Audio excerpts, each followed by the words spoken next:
Yo, thank you for joining. I really appreciate it. It's another day. We're having a good day. It's 10:55 a.m. Pacific time. It's June 23rd, 2026. Hope you're having a good day. Let's begin.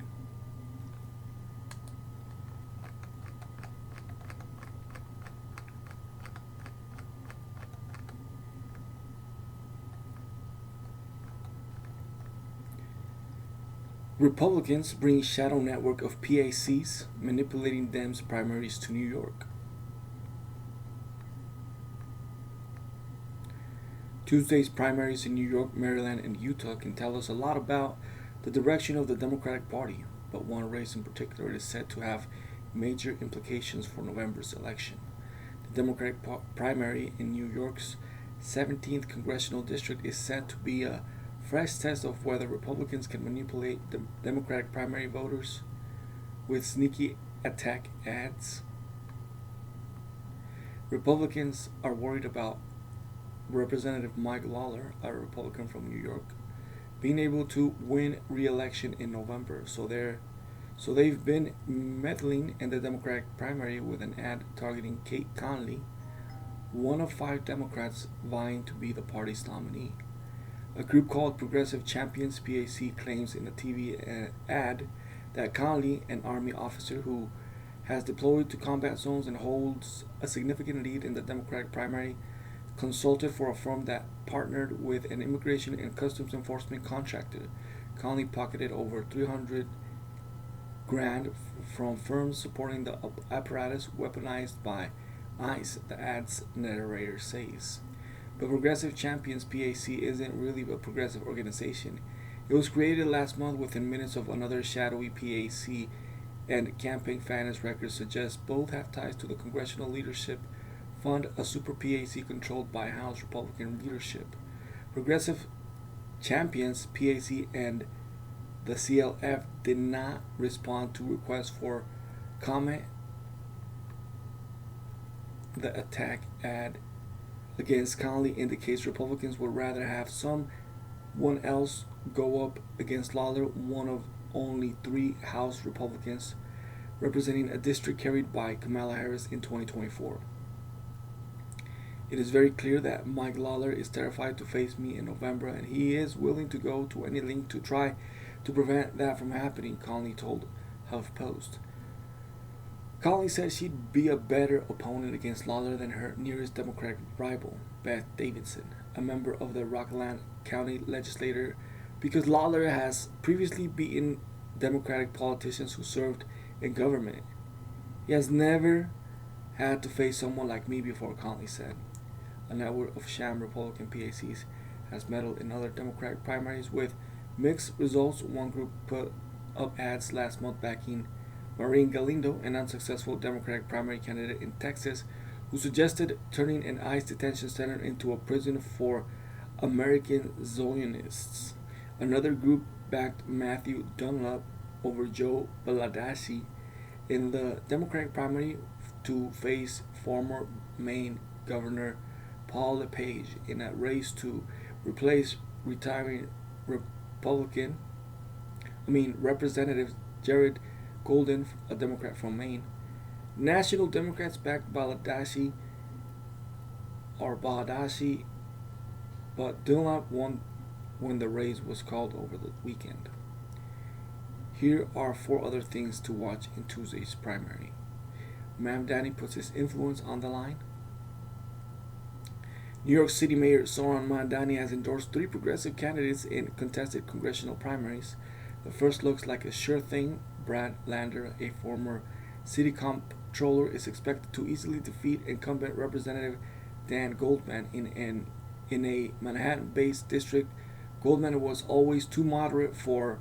The second is a fight in the city's so-called Commie Corridor, a stretch of neighborhoods in Queens and Brooklyn full of young, left-leaning voters. Here, Mamdani backed Assemblywoman Claire Valdez over Brooklyn Borough President Antonio Reynoso to replace retired Representative Nydia Velasquez. Velasquez is backing Reynoso, making the battle a test of wills between two powerful groups of progressives in the city. But it's the third race where Mamdani has truly put his political capital on the line. He endorsed political organizer Teresa Avila Chevalier over incumbent Representative Adriano Espilier, the chair of the Congressional Hispanic Caucus, in a district stretching from Harlem into gentrifying neighborhoods in Brooklyn. Espilier is a powerful enough figure to cause future problems for Mamdani if he sticks around. Regardless of the mayor's current high levels of popularity and backing, a primary challenge to the incumbents has also reported angered House Minority Leader Hakeem Jeffries. The Democratic Party must change, Mamdani said at a rally with all three candidates over the weekend, explaining why he decided to stick his neck out with endorsements. Trump comes up with a foolproof way to end a losing streak. President Donald Trump, who takes pride in having win, his endorsed candidates win, but has suffered losses in the Iowa and Georgia governor's race primaries as of late, will be able to claim credit Tuesday night regardless of who wins the runoff to become the Republican nominee for South Carolina governor. Trump likes to claim his endorsement is all but a guarantee of success, but that record is largely built by endorsing incumbents facing little or no serious opposition and by waiting to see who is likely to win a contested primary and then endorsing that person.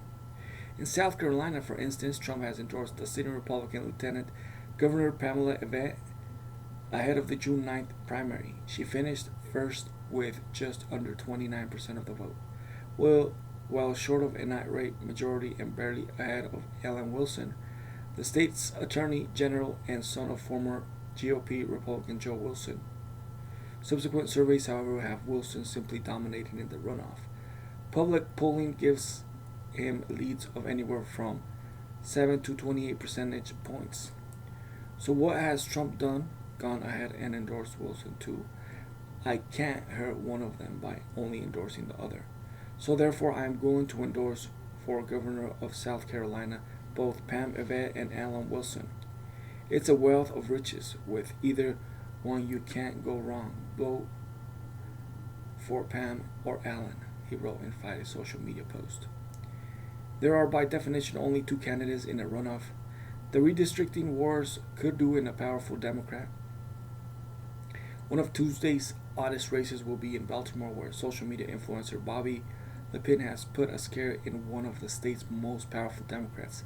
Lepine is challenging Maryland Senate President Bill Ferguson, best known nationally for stubbornly standing against redrawing the state's congressional lines. Ferguson recently flipped his position on the matter, suggesting the lines could be redrawn and one GOP held seat could be eliminated before the 2028 elections. Many Democrats in the state link the flip-flop directly to Lepine's challenge. Lepine's chances of victory are seen as low, but even a remotely threatening challenge will highlight how fired up Democratic voters are in the redistricting wars.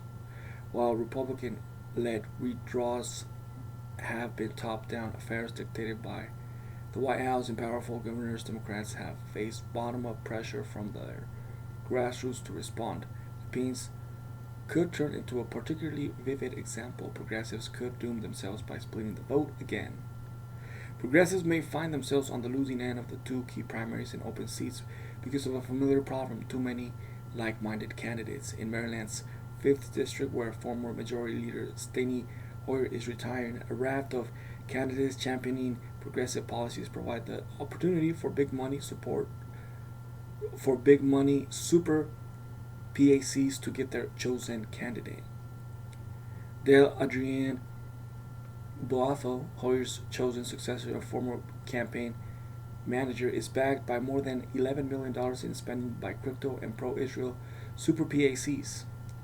That's big money boost, along with the endorsement of Hoyer Governor Wes Moore and Senator Angela Alsobrooks, will likely help Buffalo, who has taken pro-crypto and pro-Israel stances in the Maryland legislature, best a crowded field of 23 candidates that includes former Prince George's County Executive Rushern Baker, former Capitol Police officer and January six-figure Harry Dunn State Senator Arthur Ellis, and Prince George County Councilmember Walla Blige, among many others.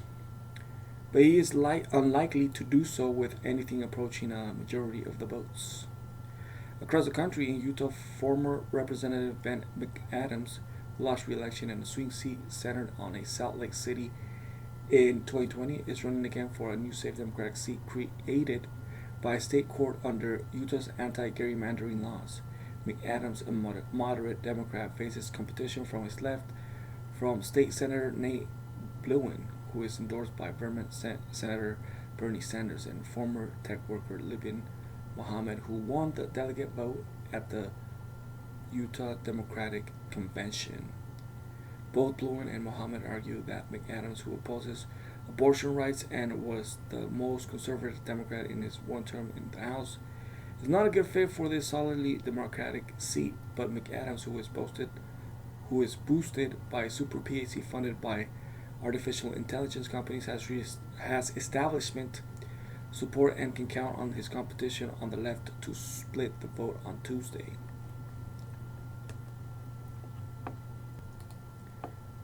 Yo, thank you for joining. I really appreciate it. It's another day.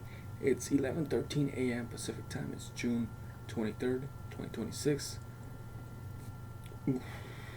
Hope you're having a good day. Let's begin. Elon Musk loses record $350 billion in a week as SpaceX slumps. Elon Musk has suffered the biggest ever loss of personal wealth after a dramatic fall in the value of SpaceX. The trillionaire's net worth dropped by $350 billion in a week following a decline of almost 30% in his rocket company's share price from its peak last Tuesday. The world's richest man's fortune has fallen from $1.45 trillion to just under $1.1 trillion according to Forbes calculations. The decline is worth more than the entire wealth of the world's second richest man, Larry Page, whose fortune stands at just over $299 billion. Mr. Musk became the world's first trillionaire this month after the record-breaking listing of his rocket satellite and AI company. Its shares surged by as much as 67% in its opening 3 days in a frenzy of buying on Wall Street after a record-breaking initial public offering that valued it at more than $1.8 trillion. However, its stock has now fallen for 3 consecutive days, shedding around $928 billion in market value from a peak of $2.9 trillion to just over $2 trillion. Mr. Musk previously held the record for the single biggest loss in wealth of any individual when his fortune declined by an estimated $165 billion in 2022 as shares in Tesla, his electric car business, plunged. Another billionaire who has seen a reversal of his fortune is Larry Ellison, the 81-year-old founder of Oracle. His net worth dropped from $400 billion last September to around $220 billion today after a major sell-off in Oracle's stock. Mr. Musk's wealth comprises his 38% stake in SpaceX along with his 11% stake in Tesla and ownerships of various other startups. SpaceX suffered its worst day in its short spell as a listed company on Monday, dropping by 16.4% after it revealed plans for its first investment-grade bond offering as it seeks to raise at least $20 billion to fund its AI ambitions. The offering is the latest fundraising that has raised concerns about the ability of the world's largest companies to fund the huge spending commitments required for AI. SpaceX said on Monday it has more than $100 billion in cash. SpaceX shares closed at $154 on Monday night, still above their $135 price at the company's initial public offering. However, the excitement surrounding AI stocks and the SpaceX float has shown signs of fading in stock markets. The Nasdaq in New York declined by 1.3% on Monday, dragged down by Alphabet, which fell 5%, and Amazon, which dropped 4.8%. Trading was halted on Tuesday morning on South Korea's benchmark Kospi index after a dramatic sell-off in AI chipmakers, which saw the index plunge by 10%. Japan's Nikkei dropped 3.6% on Tuesday, and U.S. stock markets were down heavily in pre-market trading. Moving on, the family burger chains beating McDonald's and Burger King across the U.S. The Big Mac can take a nap as customers become increasingly more of shrinkflation and price hikes at big burger chains. Smaller fast food purveyors are cashing in. Industry data shows that regional chains and cult favorites like In-N-Out Burger, Whataburger, and Culver's are driving growth in the hamburger category, putting their larger competitors to shame. Put that on your bun and bite it. In 2025, California-based In-N-Out's domestic sales grew by around 10%. Meanwhile, according to Technomics market research, Wisconsin-based Culver's and Texas-born Whataburger now rank as the fifth and sixth largest U.S. burger chains by sales. Though larger chains like McDonald's, Wendy's, and Burger King outrank these smaller brands in terms of marketing budgets and sheer numbers of locations, regional competitors are coming for their catch-up thanks to uncompromising quality, fierce brand loyalty, and customer customization. Whataburger, which operates in 17 states and generates more than $4 billion in annual sales, is growing at 6 times its pre-COVID rate, which plans to open 60 additional locations this year. There is a craveability that I think has created this loyalty over so many decades, Whataburger CEO Debbie Stroud told WSJ earlier this month. Our customers understand that they can add grilled jalapenos or swap out grilled onions for our freshly cut tomatoes, she added. Julie Fussner, chief executive of Culver's, which operates 1,066 locations across 26 states, calls out customer service as the key differentiator between her beloved regional chain and behemoth national brands. It's the breadth of the menu and the quality of our food, she told WSJ. While regional chains are booming, Technomic found that fast food burger chains en masse are experiencing the slowest growth among the top 10 restaurant categories, except for pizza and sandwiches. Fast food chains have been grappling with prolonged sales weakness in major markets like the U.S. as rising living costs and softer job conditions curb consumers' willingness to eat out. Though trying economic times typically correlate with an uptick in fast food purchases, cost-conscious customers are not buying. And while growth is slow going, prices have been adding up. Absolutely colossal Vegas In-N-Out Burger opens on the Strip today. It will be the chain's largest location on Earth, according to the Consumer Price Index report, which tracks fast food prices. Prices have risen by around 38% from the 2020 pandemic through 2025, outpacing inflation over the same period by around 56%. In 2024, a report found that McDonald's had hiked its menu prices by more than 100% over the last decade, more than 3 times the rate of U.S. inflation. Some of the most egregiously inflated items included $18 for a Big Mac meal in Connecticut, $7.29 for an Egg McMuffin, and $5.69 for a side of hash browns. Meanwhile, higher prices have not correlated with higher marks. The share of the U.S. customers who said McDonald's offers good value fell from 55% to roughly 40% between 2020 and 2024 and has largely stayed there since, according to surveys from UBS Evidence Labs shared with Reuters last month. In response, McDonald's has launched upgraded burgers and vowed to improve its food quality, create more inviting restaurant spaces, and resurrect play spaces. Top-tier competitors are following suit. This year, Burger King made its first major changes to the classic Whopper in nearly a decade, upgrading the bun, mayonnaise, and packaging after customer feedback.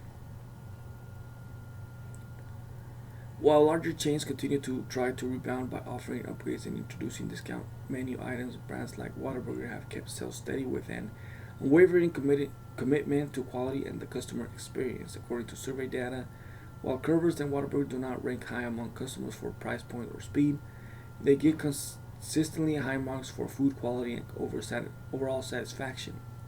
Essentially, in a market where fast food is increasingly expensive, customers are willing to pay more for a product that feels high value. Part of maintaining that high value is a dedication to consistency over growth. Indeed, a majority of regional chains are privately owned, with founding families still involved in operations.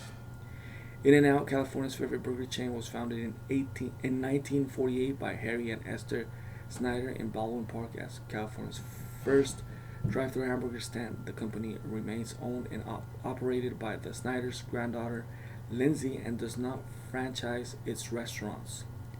Though the company now operates restaurants across California, Nevada, Arizona, Utah, Texas, Oregon, Colorado, Idaho, Washington, and Tennessee, has only added 4 states to its coverage area in the last 10 years. Moreover, the brand chose to slow its growth in 2010 to maintain food quality and service. An overemphasis on growth would compromise our performance, explained In-N-Out Chief Operating Officer Denny Warnick. To that end, our pickle spear In-N-Out burgers are still made with fresh, never frozen beef patties produced by In-N-Out's own butchers, while fries are hand diced from whole potatoes inside each restaurant. Trump signs quantum orders that could reshape crypto security. President Donald Trump signed 2 executive orders on June 22nd aimed at cementing the United States leadership in quantum computing. The orders advanced Washington's preparations for Q-Day, a hypothetical point at which quantum computers could crack the encryption that protects everything from government networks to cryptocurrency wallets. This comes as the federal government shifts its focus to post-quantum cryptography. Quantum technologies represent the next generation of innovation across computing, sensing, and networking, with enormous significance for our country's economic growth, scientific research, and cybersecurity. It's really a big deal that we're doing today, and the country's doing really well, Trump said during the signing event on Monday at the White House. What do executive orders do? The first order, Executive Order 14,411, establishes the quantum computer for application development and discovery science effort, a national push to deliver at least one advanced quantum computer to a Department of Energy facility, and, where possible, make it available to the scientific community. The Department of Energy must identify the technical specifications within 90 days and explore private sector partnership models, while the Secretary of Commerce develops a plan, potentially including advanced market commitments, to draw contributions from commercial quantum computing firms. The same order directs Commerce, the National Science Foundation, the Department of Energy, and NASA to each draft 5-year plans for advancing quantum sensing and networking, and tasked the Secretary of War with identifying at least 3 next-generation quantum sensor projects to field by September 30th of 2028. It also moves to strengthen domestic quantum supply chains, expand the quantum workforce, and protect the sector from adversaries, including an expanded FBI counterintelligence team focused on quantum research. Most relevant to crypto, the order directs intelligence officials to assess the national security implications of increasingly powerful commercial quantum computers, explicitly including the migration to post-quantum cryptography. The second order targets cybersecurity directly. It directs the Office of Management and Budget and the National Cyber Director to lead an accelerated nationwide PQC migration, with Commerce, the National Security Agency, and the Department of Homeland Security delivering practical guidance to agencies. Agencies must designate a PQC migration lead and transition high-value assets by 2030 and 2031, depending on the use case, while the Department of Commerce runs a pilot project to be completed by December 31st of 2027. The order reaches beyond federal systems, directing the State Department to help critical infrastructure operators and foreign partners make the same shift, and tasking the Federal Acquisition Regulatory Council with requiring covered contractors to meet certain cybersecurity standards by the end of 2030. The White House framed the effort as protecting power grids, water systems, and transportation networks as quantum technology matters.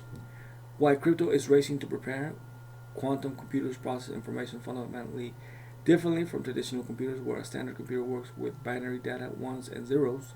A quantum computer uses quantum bits or qubits, which can exist in multiple states simultaneously.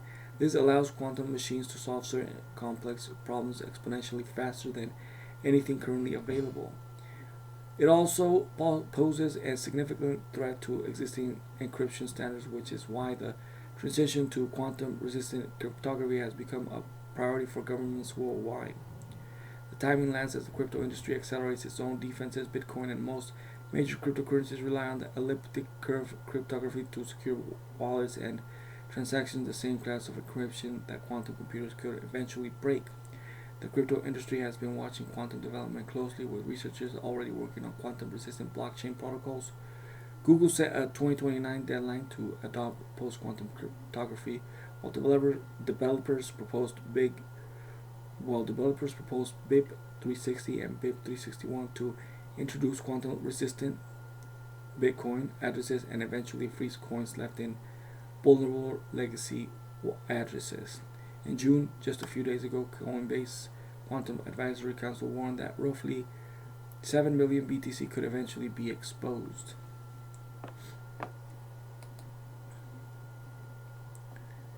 Democrats are becoming Berniecrats. Senator Bernie Sanders is having a moment. Not long ago, he was a political outlier and something of an elected Gaffley, a self-proclaimed socialist in the Democratic Party that wasn't comfortable with socialism no more. Sanders and his socialist ideas are increasingly driving force in today's Democratic Party, especially among younger Democrats. Traditional left-leaning Democrats are becoming increasingly irrelevant. They aren't leaving the party is leaving them. As Sanders followers racks up political wins across the country. Sanders was first elected to the U.S. House of Representatives in 1991. He then won a Senate seat in 2007. Although he identifies as an independent, his caucuses with Democrats and holds Democratic committee positions. Sanders' bid for the Democratic presidential nomination in 2016 was initially considered a long shot, yet he won 23 primary and caucuses, coming in second to Hillary Clinton with 46% of the overall vote. He ran again in 2020 after signing a loyalty pledge to the Democratic Party. He did well, and it was even considered the frontrunner by some media outlets in the spring of 2020, but the Democratic establishment grew concerned Sanders might win the nomination and fell in behind Joe Biden for the South Carolina primary. Biden's win in the Para-Muleto state changed the trajectory of the Democratic primaries, putting Biden on the path to win the nomination. Sanders will be 87 years old at the next presidential election in 2028. He is too old to be the king, but not too old to be the kingmaker. Progressive candidates are reaching out to him in the hope of getting Sanders' endorsement. Think of it as the progressive equivalent of a President Trump endorsement for a MAGA candidate. Politico recently highlighted the string of progressive wins by Sanders-backed candidates in Democratic primaries. The senators endorsed candidates cleaned house on Tuesday. A coast-to-coast show of force headlined by a resounding win for his embattled Senate pick in Maine, Graham Plattner. Apparently, if a very flawed candidate like Plattner spouts progressive policies, all other sins can be forgiven. Progressive candidates for federal, state, or local offices believe a Sanders endorsement can make the difference, and they might be right. Political ads. The senator's support has been instrumental in empowering unknown candidates to major wins this cycle. Senator's website even has a list of candidates he has endorsed that includes 20 new candidates running in U.S. House and Senate races and 69 candidates running in state and local elections. Sanders' endorsement page does not include progressive House and Senate incumbents such as Representative Alexandria Cortez, a Democrat from New York, Rocana, and others in the so-called squad who are already politically and philosophically aligned, and he regularly joins forces with some of them, especially Ocasio-Cortez, for rallies and speaking tours around the country, including red states. The Associated Press writes, Sanders' insurgent presidential campaigns put a new face and brand on socialism. Sanders is attracting massive crowds with a fighting oligarchy tour, pushing Democrats to embrace his ideas as they search for a path back to viability. And Democrats appear to be listening, according to a September 2025 Gallup poll They know they they now view socialism more positively than capitalism, 66% to 42% respectively. Republicans, meanwhile, prefer capitalism, 74% to 14%. One reason for the growing embrace of socialism is Democrats' are increasingly negative view of big business. Gallup notes that 36% of the independents and 17% of Democrats rate big business positively, both of which are new lows. And although 60% of Republicans rates big business positively, there is a vocal group of Republicans and self-described conservatives who have become very critical of big business, especially the tech and pharmaceutical industries. As the progressive movement elevates Sanders, its advocates are aligning around his agenda. They want to raise taxes on the wealthy, whether through higher income taxes or increasingly new taxes on wealth. They want to redistribute even more wealth and impose more regulations on business. And they want a government run universal health care system paid for with higher taxes. And there are two non negotiable demands: opposition to Israel, even demanding Democratic candidates condemn Israel's genocide of Palestinians, and the denunciation of billionaires. It is unclear whether more traditional Democrats, such as Pennsylvania Governor Josh Shapiro or former Obama White House Chief of Staff and Chicago Mayor Rahm Emanuel, can keep the party from drifting too far to the left, but they have their work cut out for them. Back in 1948, pro-segregationist Democrats splintered from the Democratic Party to form the Dixiecrats, which won 4 states in that year's presidential election. Could we see another split in 2028 presidential election as Berniecrats try to drive the Democratic agenda? Egypt World Cup squad banned from flying into Seattle as they are forced to return to the training base. The Egyptian World Cup team has reportedly been refused permission to fly directly from Vancouver to Seattle to prepare for their next match. Mohamed Salah and his teammates claimed their first ever World Cup victory on Sunday night with a 3-1 win over New Zealand in Vancouver. The Egyptians wanted to fly directly to Seattle and to minimize travel time for their stars ahead of their final group game against Iran on Friday. They reportedly submitted a request to stay in Seattle this week, but it was rejected by local security officials. Instead, the African team will return to the primary training base in Spokane, Washington, 280 miles east of Seattle. In a statement released by the Egyptian FA manager Hazem said, the security authorities refused the team's request to stay in the city of Seattle as planned after the New Zealand match in the World Cup, and therefore the team's delegation will return to the city of Spokane.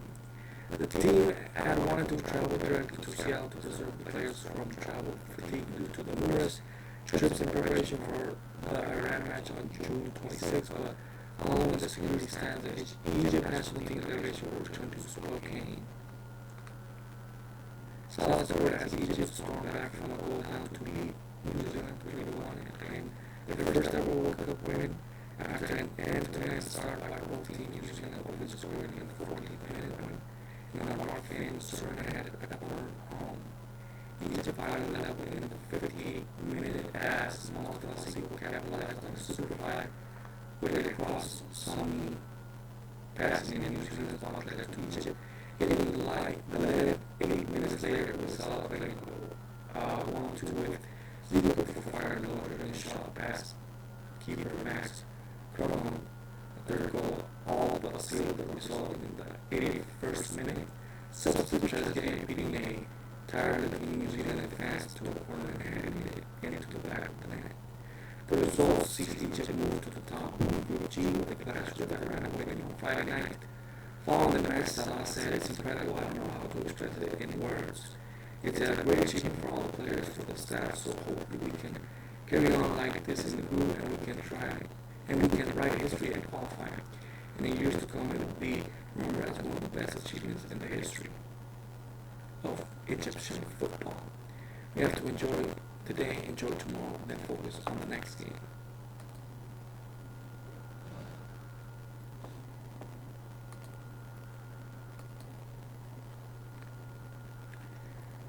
McDonald's is rethinking the fast food experience with these new changes. The Golden Arcs built its empire on speed and consistency, but McDonald's now believes that may not be enough. Facing stronger competition and customers who expect more for their money, the fast food giant is rolling out a sweeping strategy aimed at making its restaurants feel more inviting, its food more appealing, and its brand more memorable.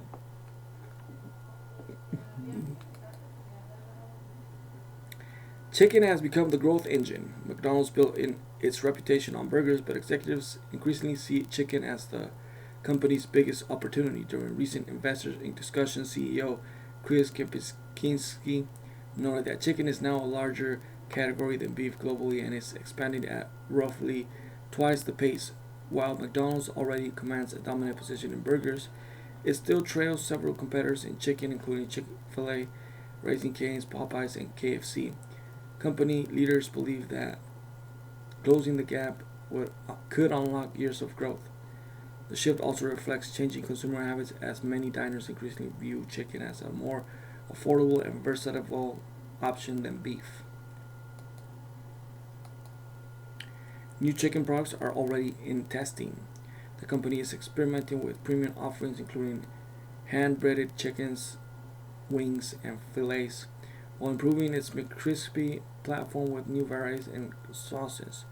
Recent launches such as chicken strips, the return of snack wraps, hot honey sauce, and international chicken sandwiches are all part of a broader effort to attract consumers who increasingly chose chicken-focused chains like Chick-fil-A, Raising Cane's, Popeyes, and KFC.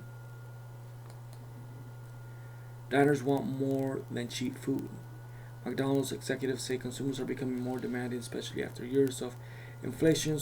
Customers still care about value and convenience, but they also expect better quality, fresher ingredients, and more variety. Competitors have raised expectations across categories such as chicken, beverages, and specialty coffee, forcing McDonald's to rethink what fast food should feel like.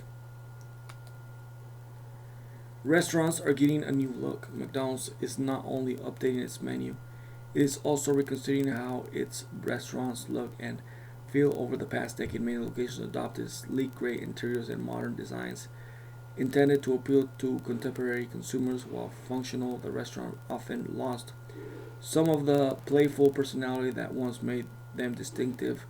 Critics argued executives now say future locations may feature brighter layouts, more open spaces, redesigned playgrounds, and improved visibility into food preparation areas. The company also wants restaurants to feel more welcoming for families with remaining efficient while remaining efficient for drive-through and mobile order customers. The goal is to create an environment that encourages longer visits rather than simply quick transactions.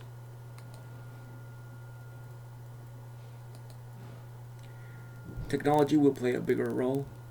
Behind the scenes, McDonald's is investing heavily in automation and digital systems. The company is testing AI-powered drive-through ordering technology and creating more connected restaurant systems to reduce inefficiencies. Executives say the goal is not to replace workers, but to free them from repetitive tasks so they can focus more on customer service and hospitality. Service matters again. As self-service technology expands, McDonald's does not want the human element to disappear. Company leaders are emphasizing ingredients, customer interaction, and hospitality training.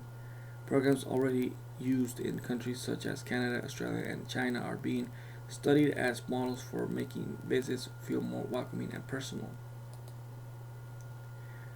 Marketing has become a competitive weapon. The chain's recent success has been fueled not only by food but by cultural relevance. Promotions tied to Minecraft, the Grinch, and K-pop collaborations help drive traffic and same-store sales growth. McDonald's plans to continue building campaigns that encourage fans to engage with the brand online while creating moments worth sharing across social media platforms.